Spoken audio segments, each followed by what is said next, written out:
انسان کو اللہ تعالیٰ نے جسم اور روح کا مرکب بنایا، اس جسم کے ذریعے سے روح انسان کی یا تو منور ہوتی ہے یا وہ ظلمت میں آ جاتی ہے۔ اللہ نے یہی امتحان دنیا میں رکھا ہے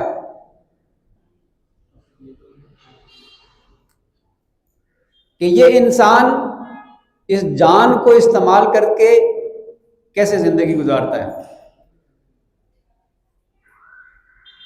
اگر اس نے نفس کو کنٹرول کر کے اللہ کے احکام پہ عمل کیا تو اس کی روح منور ہو جائے گی، اور اس کا منور ہونا اسی کو کہتے ہیں کہ اس روح، یہ جو روح ہے اپنی اصل کی طرف جاتی ہے۔ اس کی اصل کیا ہے؟ اللہ تعالیٰ شان کی ذات، یہ اس طرف جاتی ہے، اور پھر اس کا مرنے کو جی چاہتا ہے۔ مرنے کو جی کس کا چاہتا ہے؟ اللہ والا ہوتا ہے۔ کہہ رہے ہیں کہ جو اللہ والا ہوتا ہے، مطلب یہ ہے کہ اس کا اللہ کے ساتھ تعلق ہوتا ہے، سیدھی سی بات ہے۔ اللہ تعالیٰ کا تعلق ہوتا ہے، پھر اسے قرب نصیب ہوتا ہے، قرب کرے گا۔ مفتی صاحب نے آیت پڑھی تھی، نحن اقرب الیہ من حبل الورید۔ میرا جی چاہتا تھا کہ میں اس آیت کو روزوں کے ساتھ جوڑوں۔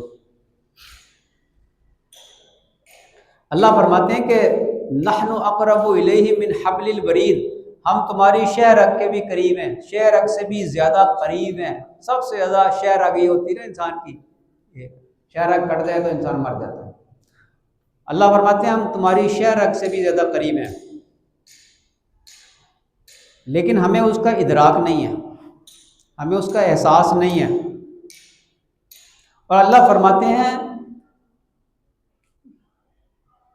وَهُوَ مَعَكُمْ أَيْنَمَا كُنْتُمْ،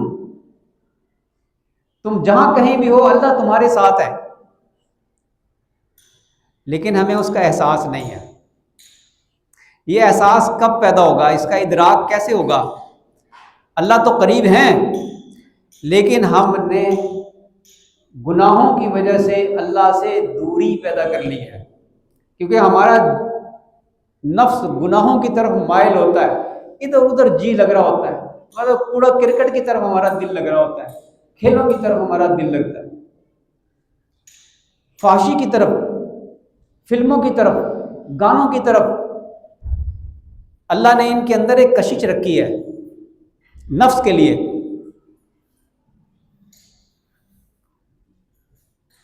اور اللہ تعالیٰ فرماتے ہیں فَأَلْهَمَهَا فُجُورَهَا وَتَقْوَاهَا، یہ جو انسان کے اندر نفس رکھا ہے نا اللہ نے، تو اللہ تبارک و تعالیٰ شانہ اس کے اندر فَأَلْهَمَهَا فُجُورَهَا، جو فجور ہوتے ہیں گناہ، وہ بھی اندر ڈالے جاتے ہیں، اور تقوی کے جو الہام ہے وہ بھی ڈالا جاتا ہے۔ اور بعض محققین فرماتے ہیں کہ یہ دونوں الہام ہوتے ہیں، اور ان دونوں الہاموں کے درمیان بہت تھوڑا سا وقفہ ہوتا ہے۔ وہ ایک بزرگ تھے نا، وہ واش روم میں گئے تو اندر بیٹھے بیٹھے خیال آ گیا کہ ایک کرتا میں صدقہ کر دوں، کرتا جو پہنا ہوا ہے نا صدقہ کر دوں۔ تو ابھی قمیض ہی اتارا تھا، نہانے کے لیے اندر گئے تھے، قمیض اتارا تھا تو یہ خیال آ گیا کہ ایک قمیض صدقہ کر دینا چاہیے۔ تو وہیں سے نا قمیض باہر پھینک دیا اور اپنے خادم کو کہا کہ وہ یہ اس کو صدقہ کر دے۔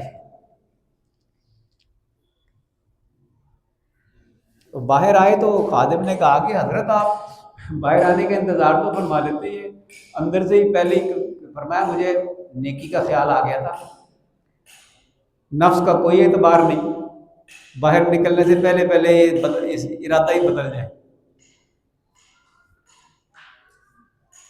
یہ جو موقع ہوتا ہے نا کہ میں صدقہ کر دوں، بس بندہ کیا کرے، کم از کم درجے میں یہ کرے، اگر صدقہ دینے کا موقع نہیں ہے نا تو اس جیب سے نکال کے نا اس جیب میں ڈال دیں،